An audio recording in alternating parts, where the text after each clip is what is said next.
الحمد لله نحمده ونستعينه ونستغفره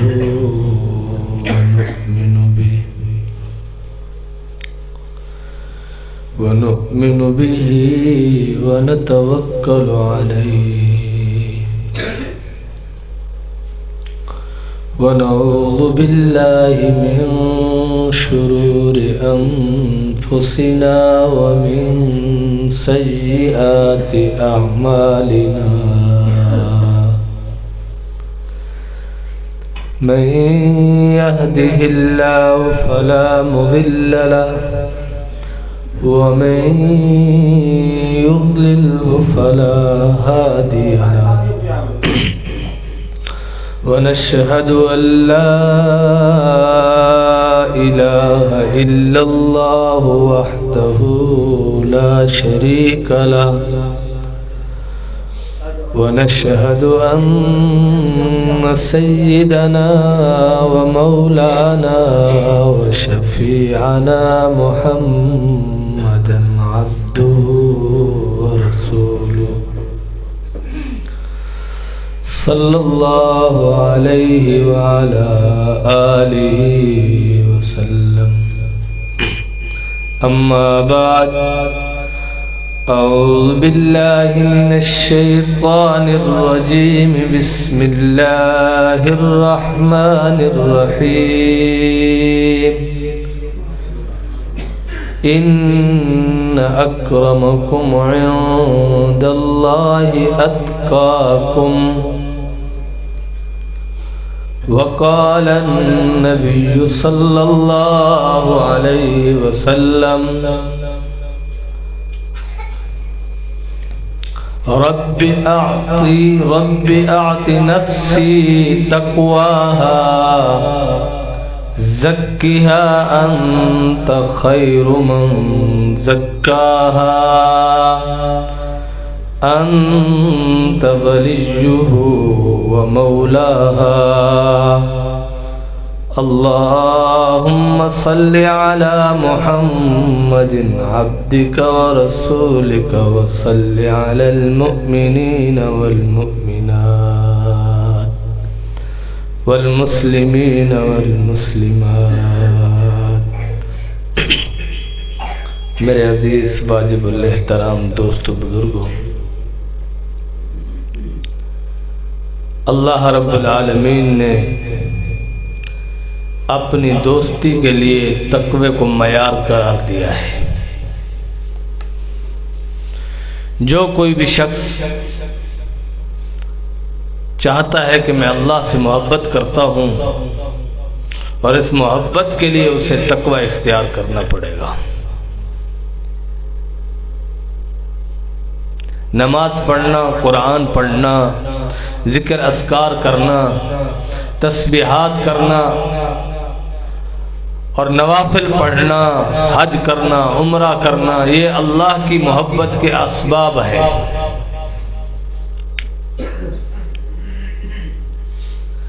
اللہ کی محبت کے اسباب کو اختیار کر رہا ہے یہ شخص. لیکن اللہ کی محبت کا معیار کیا ہے؟ فرمایا اللہ کی محبت کا معیار ہے نفس اور شیطان کے خلاف جنگ کرنا. نفس اور شیطان کے خلاف بھیڑ جانا، ڈٹ جانا اور اس کے خلاف اعلان جہاد کرنا، یہ اللہ کی محبت کا معیار ہے. اگر ہم اللہ کی محبت کے معیار کو برقرار نہیں رکھ سکتے، یاد رکھیں کہ اسباب ہمارے کسی کام کے نہیں ہیں.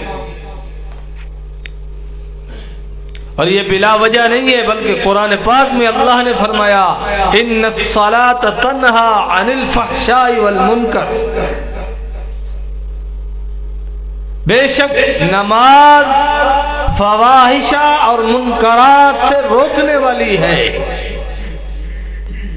تو معلوم ہوا جو اسباب محبت ہے اس کا مقصد بھی معیار محبت کو برقرار رکھنا ہے، اور معیار محبت یہ ہے کہ جس جس کام سے مولا کریم نے روکا ان سے رک جائے، جس جس کام سے مولا کریم نے روکا ہے ہر اس کام سے رک جائے، یہ معیار محبت ہے۔ انسان کا نفس انسان کو دعوت دے رہا ہے گناہ کرنے کی، رک جاؤ، یہ تقویٰ ہے۔ انسان کا نفس انسان کو دعوت دے رہا ہے فلم دیکھنے کی، یہ اپنے آپ کو روک لیتا ہے، یہ معیار تقویٰ ہے۔ انسان کا نفس انسان کو دعوت دیتا ہے گانے سننے کی، اور یہ گانے سننے سے اپنے آپ کو روک لیتا ہے، یہ معیار تقویٰ ہے۔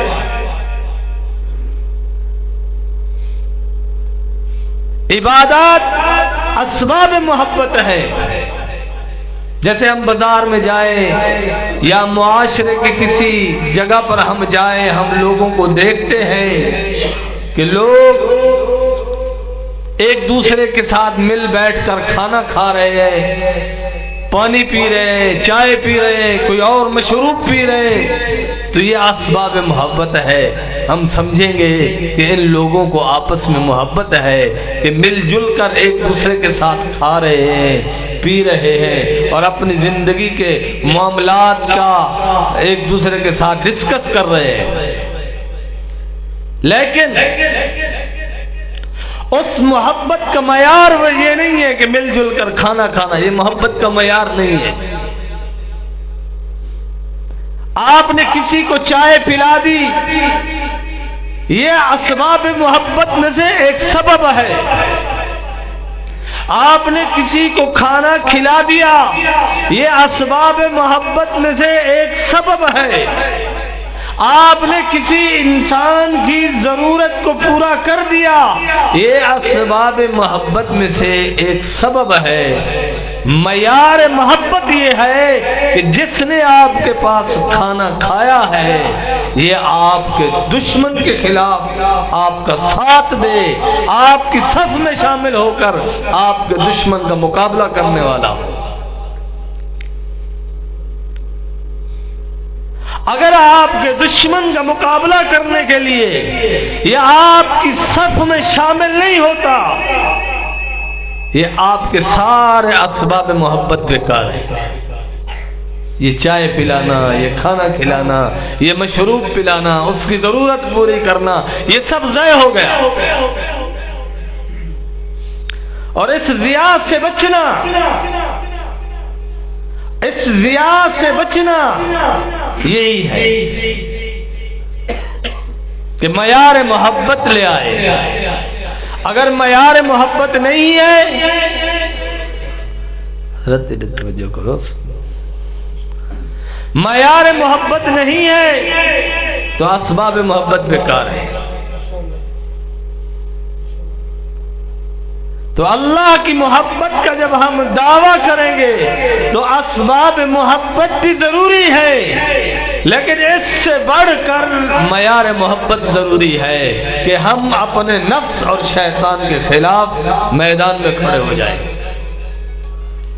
اسی کو مولا کریم نے فرمایا ان اکرمکم عند اللہ اتقاکم، اللہ کے ہاں جو مقام اور مرتبہ ہے، عزت کا مقام ہے، وہ تقوی اختیار کرنے والوں کے لیے ہے۔ جس میں تقوی نہیں ہے اللہ کے ہاں اس کو کوئی مقام نہیں۔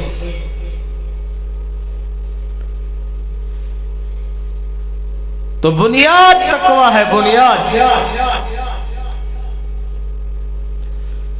اور اس بنیاد کو جب تک نہیں پکڑیں گے کامیابی ممکن نہیں ہے۔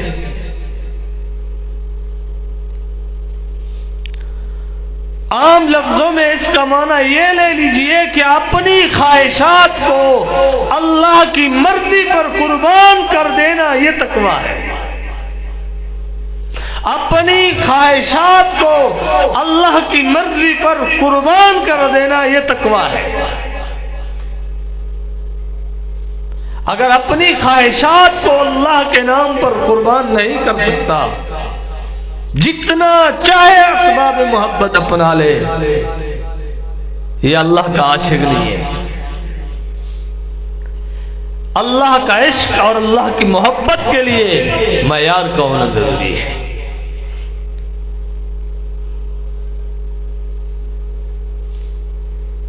دل چاہ رہا ہے نماز نہ پڑھو، اب نفس کی مخالفت کر کے وضو کر کے مسجد میں آ کر نماز پڑھنا، یہ جو اس نے نفس کی مخالفت کی کہ نفس نہیں چاہتا نماز پڑھنے کے لیے، لیکن یہ خود کو لے آیا ہے، یہ جو عمل ہے نفس کی مخالفت کا، یہ معیار محبت ہے۔ اب نماز پڑھ لی، یہ سبب محبت ہے کہ اب اس کی مولا سے ملاقات ہو، لیکن اس کی قیمت کہاں لگی ہے؟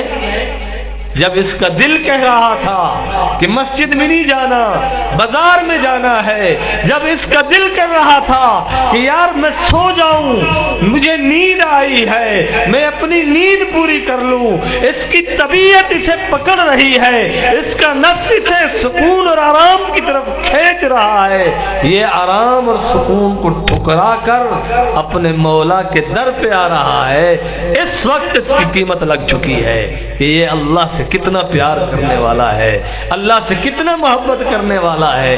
دل چاہ رہا ہے میں نماز پڑھوں، یہ دل کی مانی ہے، دل نہیں چاہ رہا میں پھر بھی آ گیا ہوں، یہ ہے معیار محبت کہ مولا کریم کی محبت کا معیار ہے ہمارے پاس۔ خواہشات کو قربان کرنا یہ اسباب محبت ہے، یہ معیار محبت ہے۔ اور جناب رسول اللہ صلی اللہ علیہ وسلم نے دعا سکھائی، رب آت نفسی تقواہا، اور پہلا لفظ ربی لے آئے، ربی آت نفسی تقواہا، اے پروردگار عالم، پرورش کرنے والے پروردگار، جہان کے لوگوں کو پالنے والے رب، معلوم ہوا کہ ہم اپنے نفس کی جو اصلاح کی دعا کرنے جا رہے ہیں اس ذات اقدس سے، اس ذات باری تعالی سے کرنے جا رہے ہیں جو اس سے پہلے ہمیں بے پناہ نعمتیں عطا فرما چکے ہیں۔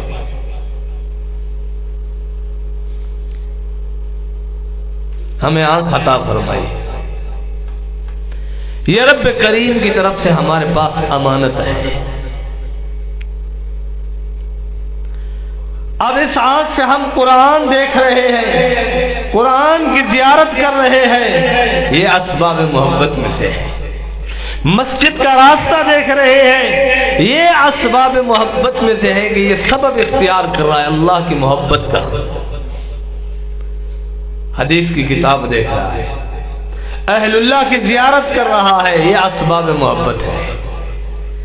لیکن اسی آنکھ میں غیر محرم کو دیکھنے کا تقاضا پیدا ہوا، محض اللہ کے خوف کی وجہ سے اس بندے نے اپنی آنکھیں نیچے کر لی۔ یہ معیار محبت ہے کہ اس عمل کی اللہ کے ہاں بہت بڑی قیمت لگے گی۔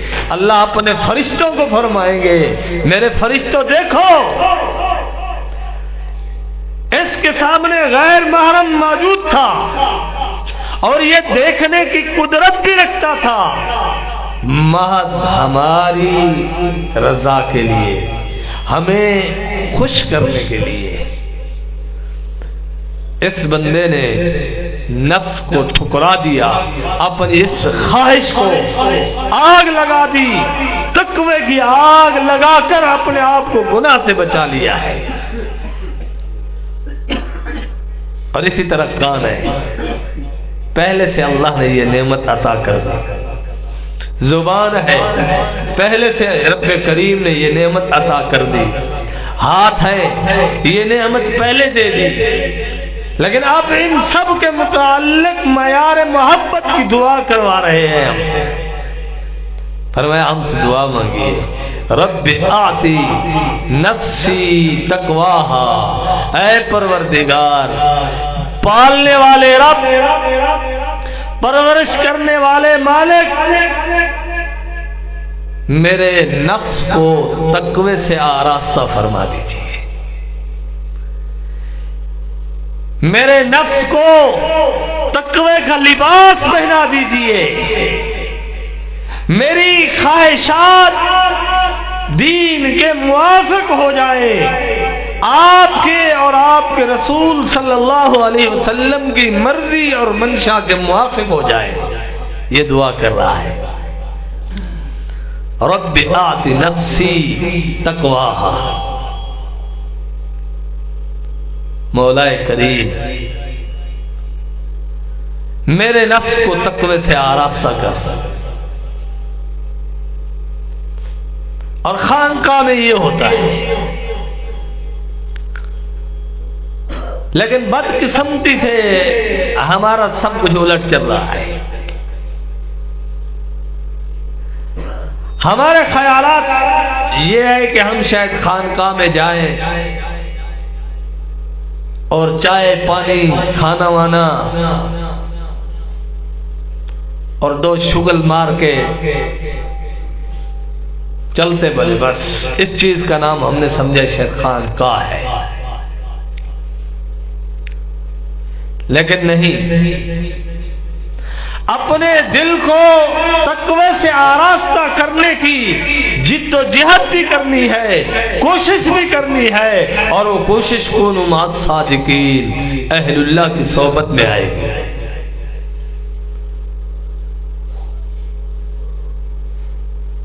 گناہ نہیں چھوٹ رہا، بڑی کوشش کر رہا ہے، گناہ نہیں چھوٹ رہے، تو گناہ چھوڑنے کا طریقہ یہ ہے کہ برے دوستوں کو چھوڑ دے، بری مجالس کو چھوڑ دے، اہل اللہ کے قدموں میں آ جائے، اہل اللہ کے ساتھ بیٹھے۔ زکیہا انت خیر من زکاہا، نفس کو پاک فرما، اے پروردگار نفس کو پاک فرما، آپ ہی بہترین پاک فرمانے والے ہیں، اللہ ہی ہمارے نفس کو بہترین پاک فرمانے والے ہیں۔ اسباب اختیار کرنے ہوں گے، یہاں بھی دل کی اصلاح ہوگی، نفس کی اصلاح ہوگی۔ زکیہا، نفس کو پاک کر، انت خیر من زکاہا، آپ ہی بہترین پاک فرمانے والے ہیں، آپ ہی بہترین تزکیہ فرمانے والے ہیں، لیکن اسباب اختیار کرنے ہوں گے۔ کونوا مع الصادقین، اہل اللہ کی مجلس میں آنا ہوگا۔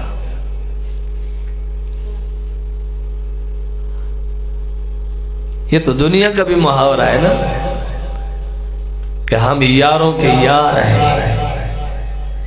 یاروں کے بھی یار ہیں، تو یہاں خالق کائنات نے بھی دستور بتایا ہے، کونوا مع الصادقین، ہمارے پیاروں سے یاری لگاؤ گے، پھر آپ کو ہم اپنی محبت عطا کریں گے۔ جنت کا داخلہ بھی ایسے بیان نہیں فرمایا، فرمایا فادخلی فی عبادی، پہلے میرے پیارے بندوں میں داخل ہو جاؤ، فادخلی فی عبادی، پہلے میرے پیارے بندوں میں داخل ہو جاؤ، وادخلی فی جنتی، پہلے میرے پیارے بندوں میں داخل ہو جاؤ گے، فادخلی فی عبادی، میرے نیک بندوں میں، میرے پیارے بندوں میں شامل ہو جاؤ گے، وادخلی فی عبادی، وادخلی جنتی، اور پھر اس کے بعد ہم آپ کو جنت میں داخل کریں گے۔ یہ ڈائریکٹ داخلہ نہیں ہے۔ میرے دادا پیر شاہ حکیم اختر صاحب رحمہ اللہ فرمایا کرتے تھے کہ ان سے ملنے کی یہی ہے ایک راہ، ان سے ملنے کی یہی ہے ایک راہ کہ ملنے والوں سے راہ پیدا کریں، اہل اللہ کے ساتھ اپنا تعلق، اپنی دوستی پیدا کریں، اور یہ دوستی ایسی ہو کہ آپ اپنے بزرگوں کو، اپنے اکابرین کو، اہل قرآن کو، اہل دین کو سرداری والا مرتبہ دے۔ یہ نہ کہے کہ یار یہ قرآن پڑھتا ہے، معصوم بچے ہیں، یا یہ قاری صاحب مظلوم آدمی ہے، بیچارے قرآن پڑھاتے ہیں، ان کو کھانا کھلا دیتے ہیں بیچارے۔ ایسے تو بادشاہ اپنی ریاست میں کرتے ہیں، یہ بیچارہ لولا ہے، یہ بیچارہ لنگڑا ہے، یہ بیچارہ کانا ہے، یہ بیچارہ نبینا ہے، یہ بیچارہ گنگا ہے، یہ بیچارہ بہرا ہے، یہ بیچارہ لنگڑا ہے، اس کو امداد دیجیے۔ ایسے تو ریاست بھی کر رہی ہے، لیکن یہ دیکھیے کہ ریاست کے ہاں ان لوگوں کا کوئی مرتبہ، کوئی عظمت ہے نہیں ہے۔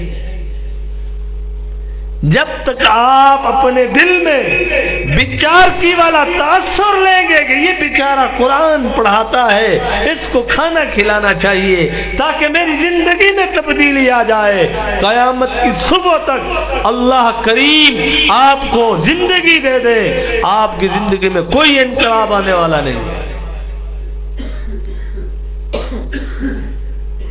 یہ تکبر ہے، غرور ہے، اپنے اندر عجب کی بیماری ہے، جو کہہ رہا ہے یہ بیچارے دیندار، یہ بیچارے تبلیغی جماعت والے، یہ بیچارے خانقاہوں والے، یہ بیچارے قرآن پڑھنے والے، یار ان بیچاروں کو کھانا کھلا دے۔ جب تک دل میں بیچارگی کا تاثر قائم ہے، یاد رکھ لے آپ کو کوئی نفع نہیں پہنچے گا، کوئی نفع ملنے والا نہیں ہے۔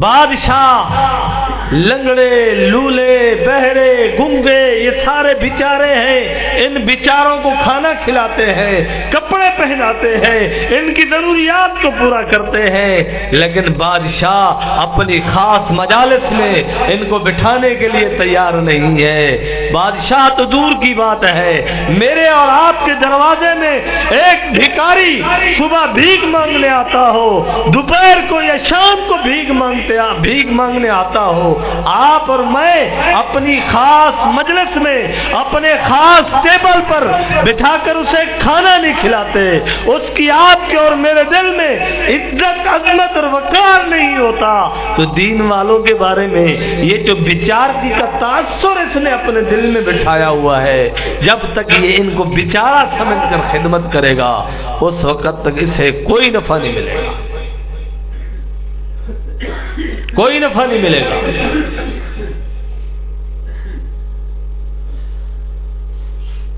بادشاہ ایک آدمی کو ماہر سمجھتا ہے، قابل سمجھتا ہے، اس کے فن کو تسلیم کرتا ہے، اس کی ضرورت کو محسوس کرتا ہے، پھر یہ سارے تقاضے آگے رکھنے کے بعد اس آدمی کو جب اپنے پاس بلاتا ہے تو پھر اس کی شان کے موافق اسے عزت دیتا ہے، اور جب یہ عزت دے رہا ہوتا ہے اس کے دل میں یہ تاثر نہیں ہوتا کہ یہ بیچارہ ہے، اس کے دل میں یہ تاثر نہیں ہوتا،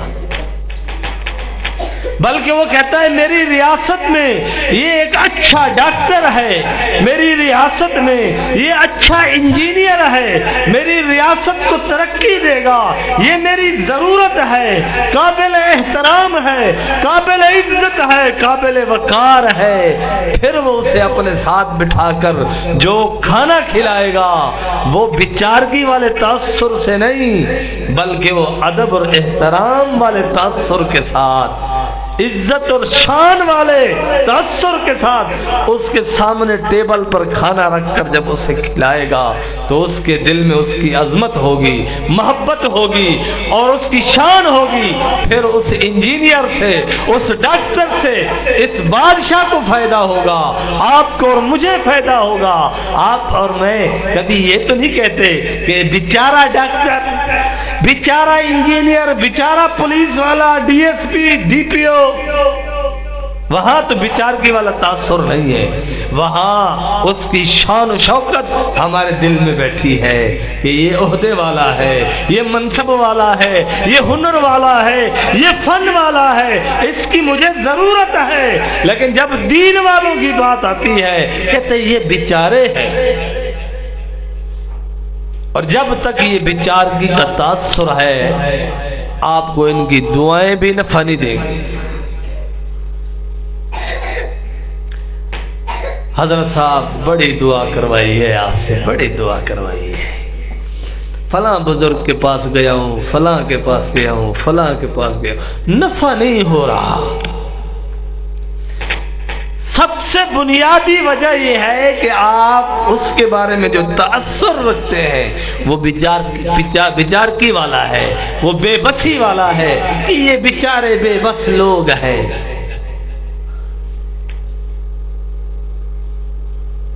جیسے کوئی اندھا لولا لنگڑا پڑا ہو راستے میں، ہم کہتے ہیں یار یہ بھی انسان ہے،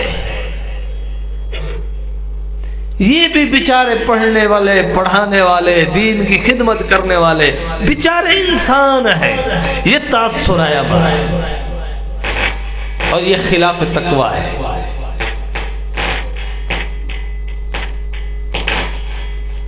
اور یہ خلاف تقویٰ ہے۔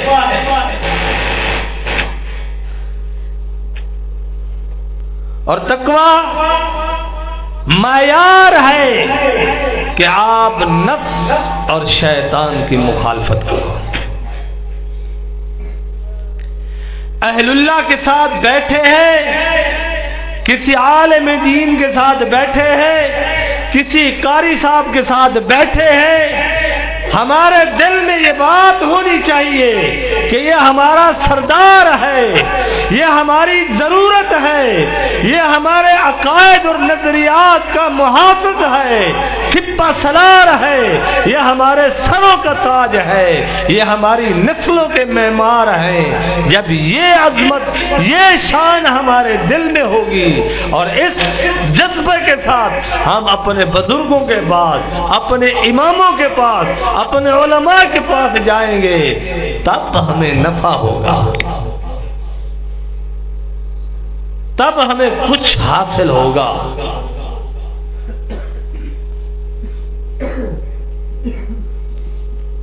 اب یہ تبلیغ جماعت کے ساتھ نکلے ہوئے ہیں دوست،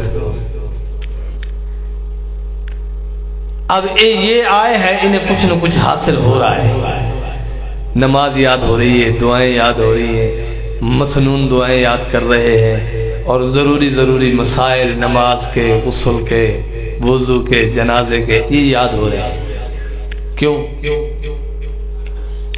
یہ جب گھر سے نکلے تھے تو یہ ذہن بنا کر نکلے ہیں کہ دین ہماری ضرورت ہے، دین ہمارا مقصد ہے، دین ہماری منشا ہے۔ اگر یہ تاثر لے کر نکلتے کہ دین بیچارہ مظلوم ہے تو کچھ بھی حاصل نہ ہوتا، کچھ بھی حاصل نہ ہوتا۔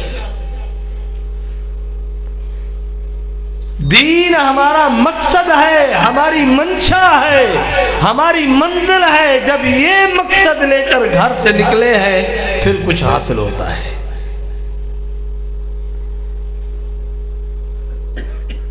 اگر یہ تاثر ہو کہ یہ سلسلے سارے بیچارے ہیں، میں بیچاروں کے ساتھ کچھ وقت گزار لوں، تو بیچاروں کے ساتھ جو وقت گزار کے گھر آتا ہے وہ اپنی بیوی کو یہ نہیں بتاتا، اپنے بچوں کو یہ نہیں بتاتا کہ اندھے نے آج میرے ساتھ یہ کر دیا، لنگڑے نے میرے ساتھ آج یہ کر دیا، میں لنگڑے کی اس ادا سے خوش ہو گیا ہوں، میں کانے کے کانے پن سے خوش ہو گیا ہوں، میں بہرے کے بہرے پن سے خوش ہو گیا ہوں، میں لولے کے لولے پن سے خوش ہو گیا گیا ہوں، ایسی باتیں نہیں کرتا۔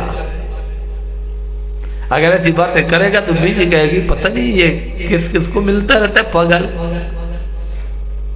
کہیں اس کا دماغ کا فیوز تو نہیں اڑ گیا کہ روزانہ اندھے لولے لنگڑوں کی باتیں سناتا ہے۔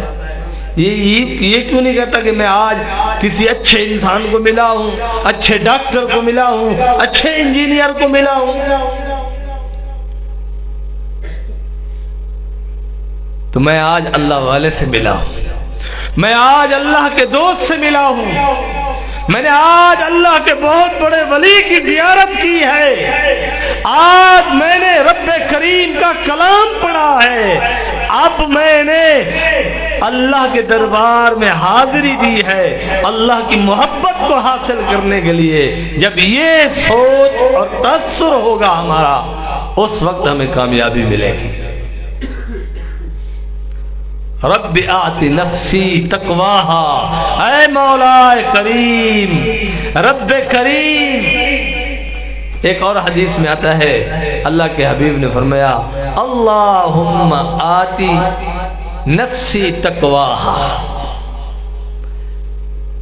اللہم آتی نفسی تقواہا وزکاہا، یہ الفاظ بھی ہے، اور یہ بھی ہے اللہم آتی نفسی تقواہا زکیہا انت خیر من زکاہا۔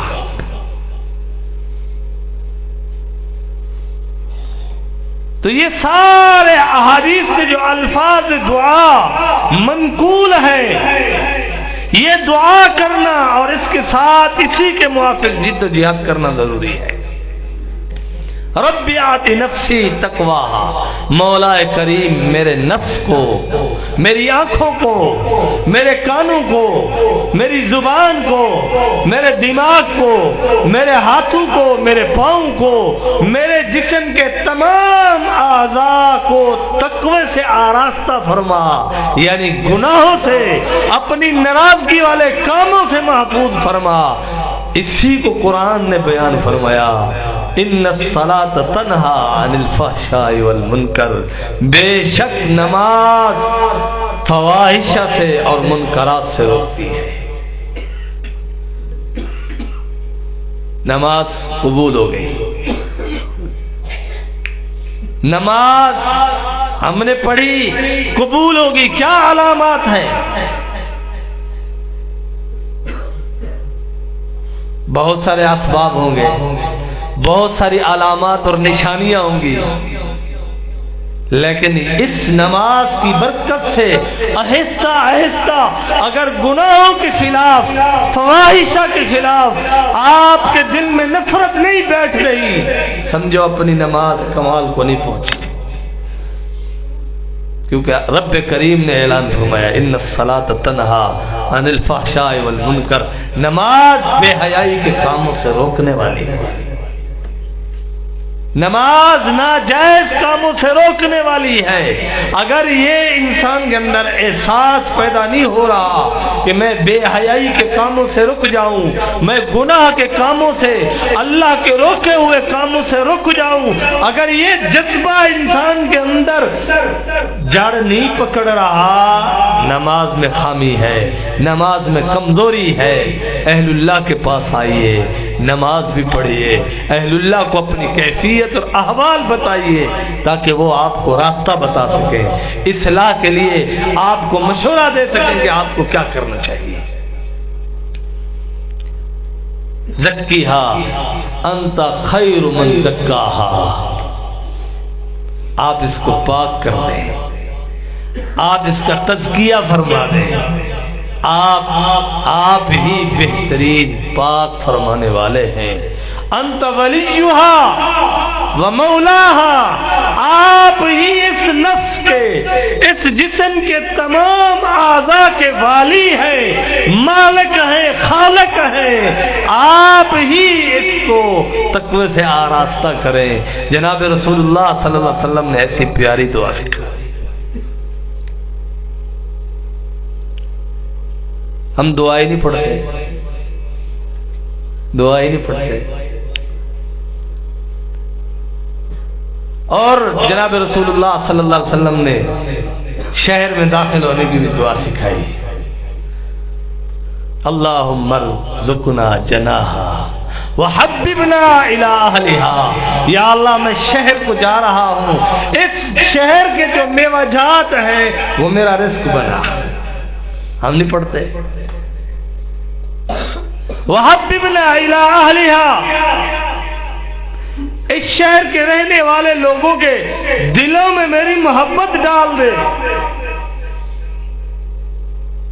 دعا نہیں پڑھتے، کام نہیں ہوتے، پریشان ہو کے آ جاتے ہیں۔ وَحَبِّبْ صَالِحِي أَهْلِهَا إِلَيْنَا، اور اس شہر کے جو نیک لوگ ہیں ان کی محبت میرے دل میں ڈال دے۔ یہی ہے ان سے ملنے کی ایک راہ کہ ملنے والوں سے راہ پیدا کر۔ اللہ مرحوم رحمہ اللہ نے فرمایا ہے یک زمانہ بصحبت اولیاء، یک زمانہ بصحبت اولیاء از بہتر 100 سالہ عبادت بریا۔ یک زمانہ بصحبت اولیاء، ایک لمحہ کسی اللہ والے کی مجلس میں بیٹھ جانا، ایک لمحہ اللہ والے کی مجلس کا نصیب ہو جانا، فرمایا آج بہتر 100 سالہ عبادت بے ریا، 100 سال کی بے ریا عبادت سے یہ افضل ہے۔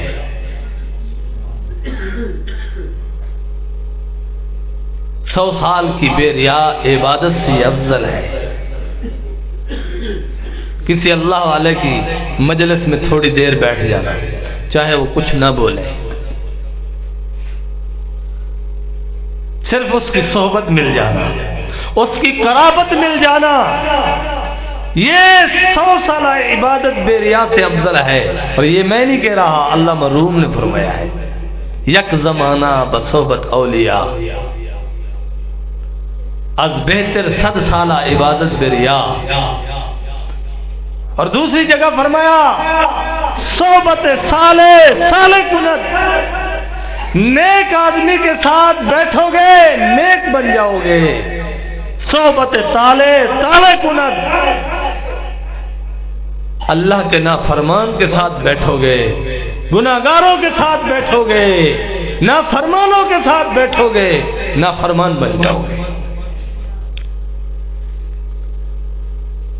نافرمانوں کے ساتھ بیٹھو گے، نافرمان بن جاؤ گے۔ اب ہم ماحول میں نکلے ہوئے ہیں، بچہ جب تک مدرسے میں پڑھ رہا ہے اس کی شکل دیکھو، اس کی صورت دیکھو، اس کا لباس دیکھو۔ آپ جب تک دین کے سفر میں ہیں آپ دیکھیں نماز بھی ہو رہی ہے، تہجد بھی ہو رہی ہے، تلاوت بھی ہو رہی ہے، ذکر بھی ہو رہا ہے، اذکار بھی ہو رہے ہیں، اور شبہات بھی، شکل و صورت بھی حضور صلی اللہ علیہ وسلم کے مشابہ ہو رہی ہے۔ گھر گئے تعلق چھوڑ دیا، جماعت کے ساتھ جانا چھوڑ دیا، اہل اللہ کے پاس جانا چھوڑ دیا، سب کچھ ختم۔ تو یہ صحبت کا اثر ہے۔ یار وہ نماز پڑھ رہا ہے میں پڑھ لوں، یار وہ نفلی پڑھ رہا ہے میں پڑھ لوں، وہ تسبیحات کر رہا ہے میں بھی تسبیحات کر لوں۔ تو رب کریم سے دعا ہے کہ خالق کائنات مجھے اور آپ کو جناب رسول اللہ صلی اللہ علیہ وسلم کی یہ دعا جو ارشاد فرمائے، رب آت نفسی تقواہا، رب کریم میرے نفس کو تقوی سے آراستہ فرما۔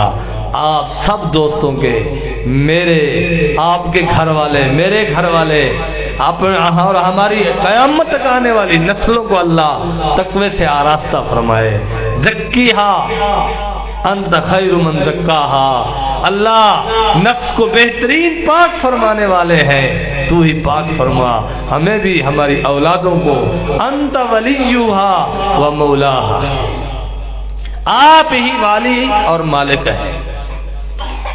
تو یہ دعا یاد کریں اور دعا مانگیں، انشاءاللہ اس کا نفع ہوگا۔